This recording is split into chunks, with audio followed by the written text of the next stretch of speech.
преполни тавани, подруми, гаражи со тутун и испаничени, очајни, но и изреволтирани тутунопроизводители. Тоа е деновиве доминантната слика во Долненско на само една недела пред крајот на годинашната откупна кампања. Крајно разочарани од досега незапамтено лошиот откуп на тутун, но и од безпарицата, овие земјоделци сега единствено прават калкулации како да преживеат. Немаме никакви примања.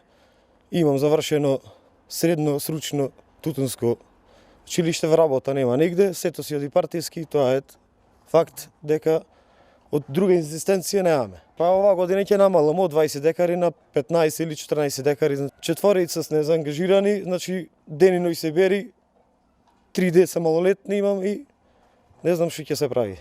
Јас лично имам загуба 4.500 евра.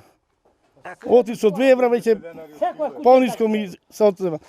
110 денари, 120 денари би довело тутун да се откупе. На секоја куќа ми е намален договорот со 2-3 тони тутун. Ова е катастрофа.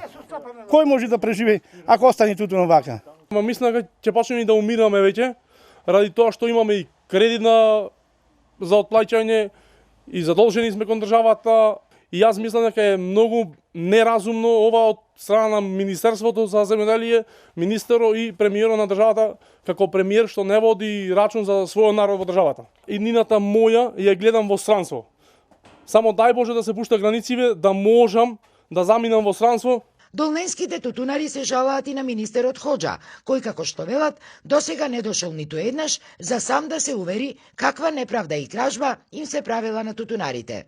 И покрај тоа што остануваат само уште 5 работни дена до крајот на годинашната откупна кампања, а овде во Долненска општина има уште околу 1,5 милион килограми неоткупен тутун, сепак откупните пунктови не работат во викенд, иако тоа на повеќе пати го побараат тутунарите.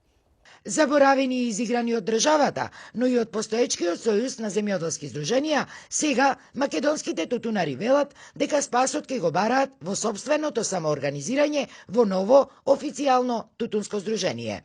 Абе ние не можеме за трошокот да извајме за трошок. Барем да не го седе, поќе пари ќе имав. Баре тие пари ќе ги имав. Се и тие пари дојдоа и овие не го земат и скроз без пари. Најпрво што ќе побараме да го врата стариот закон за откуп на тутун. Значи да не се дозволува увоз на ароматичен тутун.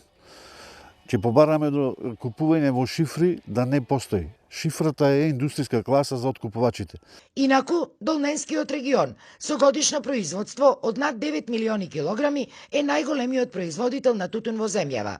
Досега се откупени нешто повеќе од 7 милиони килограми тутун.